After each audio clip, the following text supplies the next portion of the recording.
The UK mainline coastline is roughly 11,500 kilometres. I guess that measurement does not include the faffing.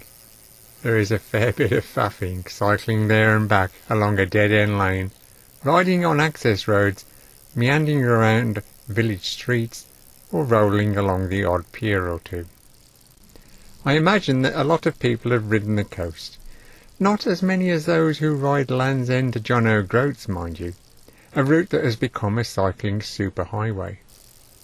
If somebody mentions in conversation with other cyclists that they have ridden Le Jog, as it is known, there is always some egghead who says, "How long did it take you?" There are people who like to cycle from A to B in rapid time. For example, in June 2018, Michael Broadwith cycled from Land's End to John O'Groats in 43 hours, 25 minutes and 13 seconds. In the previous year, Mark Beaumont pedalled for 221 hours over 14.5 days to complete his journey around the coastline of Britain.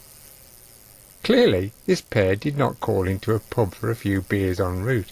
Indeed, their average speed suggests that calls of nature were conducted in the saddle. For me, the best record-breaking end-to-end attempt was that of Ellie Bennett, who along with her best friend Mick ran up a massive bar tab between Cornwall and Caithness. On the first day, they got waylaid by an excellent pub just 16 miles north of Land's End and ended up having a session. Somehow, between rounds at the bar, she managed to scribble down her account of the journey for a wonderful book called Mud, Sweat and Gears. Treat yourself to this book. Believe me, you'll fall off your bar stool at some of her stories. So where am I heading with these examples of both ends of the cycling spectrum, from general classification contenders to the Lanterne Rouge? Well, if you're chasing Strava KOMs, then this route guide is not for you. This is more about seeing Britain close up and personal, along with meeting people on the way. The journey is broken up into leisurely days between 45 to 80 kilometres each on each stage. This allows for lots of exploration, enjoying the scenery and nipping into the pub for a beer. We stop to look at most places and locations of interest, so each day is full of intrigue and adventure. So forget the average speed, for what is the point of circumnavigating the country without appreciating the rich tapestry the journey has to offer? Although the cycle ride follows the entire UK coastline, there are even a few inland diversions so that a few extra taverns of note can be incorporated into the route. Not too many detours, mind you, otherwise it would get rather silly. But it is easy to go off-piste and get pissed instead of focusing on the mission. The route sticks to the coastline and all tarmac roads are included, along with some off-road riding and cycle routes. Only where it is impossible to follow the coast does the route go round obstacles such as oil refineries, secured docks or ports, and, of course, nuclear power stations. There are also some areas where cycles are not permitted on footpaths. However, the route is pretty pedantic in that it goes along plenty of dead ends in order to tick the completest box. The route also calls upon long-lost taverns where the tide has gone out for good. Consequently, if you are a tad obsessive, then you may wish to follow in our wheels. Alternatively, you can pick and choose amid these travel notes and do a little corner cutting. We will not be scoping your Garmin or Strava pages to check. Along the way there is a little commentary, observations and an attempt to understand the topography and history of the towns and villages. I am no H.B. Morden or J.B. Priestley, but I made some attempt to discover what makes Britain through the historic settlements that acted as our defence network or simply defiantly looking out to the waves. You would not think there would be somebody so foolish enough to tag along. However, my partner of many years, whom I endearingly call La Goddess de Velo, is just as inquisitive as me and can also drink me under the table. She may not like steep climbs, but she loves good beer. Oh, and our duck. A whinging, demanding, moaning, foul-mouthed duck with a drink problem. Everyone else in the pub seems to like him and wants a selfie next to him. They have no idea what a gitty is. Hats off to those who've gone all the way around the coast in one go, because we could not pack up our home for a year or more for economic reasons tied to work, mortgage, annual leave. It was not possible, so we cycled it in stages. In any case, the COVID-19 pandemic got in the way of things when everything was closed for business. Riding in stages does have an advantage in that there is no travel fatigue. Not the physical effort, but the mental weariness from having to be on it all day, every day. Plus, with the level of detail we went into, it took a month to research a week on the bike. There was one disadvantage: the travelling on trains to pick up where we had left off on the last leg. We rode around for about 10 days at a time, went back to work, and then came back for more. We could have got around quicker if we'd devoted every holiday to the mission, but there were often other vacations we did not want to miss, cycling trips to Tuscany, Provence, and the Netherlands, for example. Although we have ridden in the Alps and gone up big mountains, it is touring that really ticks our boxes, where we ride to see things rather than just ride. I cannot pedal past a sight that sparks my interest. What's that? Why is it here? Who built that, I wonder? This travelogue is for those silly enough to follow in our wheels.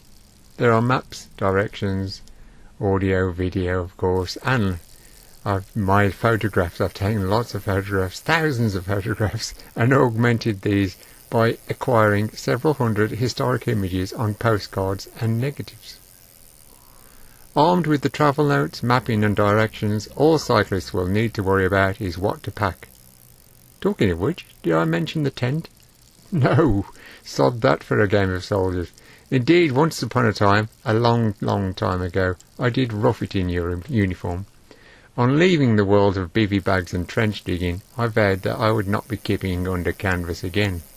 If you require a new definition for the phrase pissing in the wind, try to conjure up an image of darting out of a tent after downing a few pints of bitter in the local clifftop hostelry. Add that to the inevitable stumble over the guy rope, or worse, treading barefoot on a protruding tent peg. Or how about a flip-flop blowout in something squelchy underfoot in the dark? No, thank you. I want a comfy bed, a proper loo, and a hot shower at the end of a day in the saddle. Fellow grimpers, consider also the fact that only a complete idiot would want to lug extra kilograms of canvas and equipment up steep climbs out of sleepy fishing villages. If you look up oxymoron on your favourite online encyclopedia, there will be an image of a glamping cyclist. And yet on the road we have encountered those who insist on carrying their kitchen sink around the countryside. They are usually pushing their bikes up an incline. The term push bike went out of fashion when fancy derailleurs became standard equipment. Sir Cliff Richard saw out the 1950s by singing "No comb and no toothbrush. I've got nothing to haul, I'm carrying only a pocket full of dreams, a handful of love, and they weigh nothing at all." You can even hum Travelling Light as you glide past pannier-bursting cyclists struggling up the hill out of Robin Hood's Bay after a hearty lunch and a few beers in the Laurel Inn. Undoubtedly, the most leisurely way to travel around the coast is to be a free spirit and park up overnight wherever your heart desires. Alternatively, if you plan ahead, you can sleep in relative comfort at very affordable prices. If you book in advance, there are some deals to be had on sites like Airbnb, which has some quirky ports of call. We tend to go for these and try to stay within the homes of hosts. We prefer this as it does not support those who are in the buy-to-rent business, thus depriving local people of housing and raising property prices within the local economy. Sometimes we stay at a Premier Inn, the bonus being that you can take your bikes in the room for extra security and added peace of mind. Indeed, when you stop anywhere for a beer or to have a mooch, do not leave your bike unattended. Bike locks can be removed in seconds, and your heart will sink when your pride and joy, along with all your valuables inside the panniers, have vanished. Some of the folks running B&Bs do not seem to appreciate this when you ask to park inside the house or garage. Technically, you can start and finish the route from anywhere on the coastline. However, the geographer within me determined that the logical place to embark on such a trip is the Royal Observatory at Greenwich. Hey, there's a quiz question. How many times will this journey cross the prime meridian?